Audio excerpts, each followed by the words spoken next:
Eu vou falar bem rapidamente sobre o trabalho da implementação de um sistema de arquivos e as funções que foram feitas.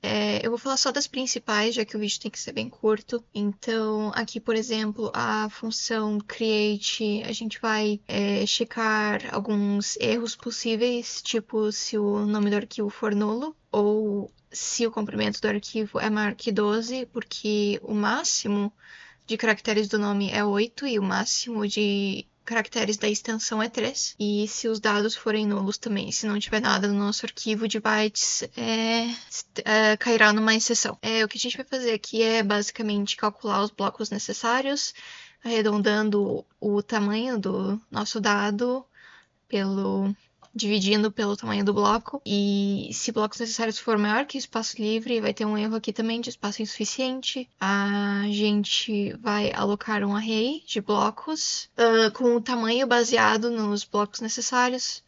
Aqui a gente vai usar uma função encontrar livre para encontrar o bloco livre mais próximo e vai colocar nesse array. Aqui a gente vai ter um offset que vai aumentar conforme a gente vai colocando nossos dados em pedaços. Aqui o tamanho do pedaço é calculado pelo tamanho do bloco, mas na ocasião em que o resto dos nossos dados ocupe um tamanho menor que um bloco inteiro, o tamanho do pedaço vai ser esse, qual for menor, conforme essa função aqui, math.min. Aqui tem um byte array de pedaço, com o tamanho baseado no tamanho do pedaço, e aqui a gente vai usar um array copy para escrever no disco o pedaço dos nossos dados, e a gente vai aumentar o offset, e esse offset vai nos mover para a posição do próximo bloco nesse byte array de dados. Aí depois aqui que a gente vai fazer é atualizar os metadados e gravar na FAT e gravar no diretório.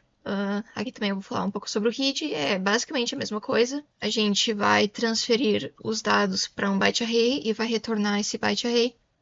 É o mesmo princípio do offset e a gente vai estar vendo numa variável o número de bytes lidos e o número de bytes que a gente tem que ler. E aqui no remove, a gente vai estar substituindo os blocos ocupados por um byte do tamanho de um bloco inteiro que é vazio, ou seja, ocupado por zeros, e a gente vai atualizar a FAT, classificando o bloco como zero, ou seja, não ocupado, até todo o espaço que o arquivo estava ocupando ser liberado. A gente vai gravar a FAT e gravar o diretório. O resto foi coisas já feitas em aula, já explicadas. Aqui a gente tem a nossa playlist.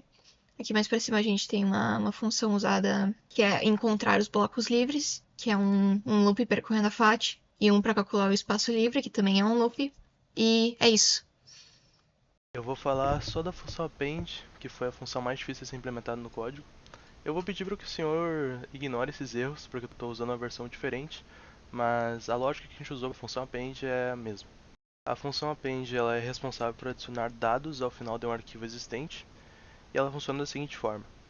A primeira etapa é a localização do arquivo. A função começa procurando o arquivo pelo nome do diretório. Logo depois disso, ela inicializa o disco e confere se os dados que o usuário passou para serem adicionados no arquivo não são nulos. O próximo passo é ela encontrar o último bloco, então ela percorre a FAT até encontrar o último bloco do arquivo, e o último bloco do arquivo é identificado quando o valor da FAT não aponta para um outro bloco. Então, quando tiver um bloco que não tem um ponteiro para um próximo bloco, ele identifica que é o último bloco daquele arquivo.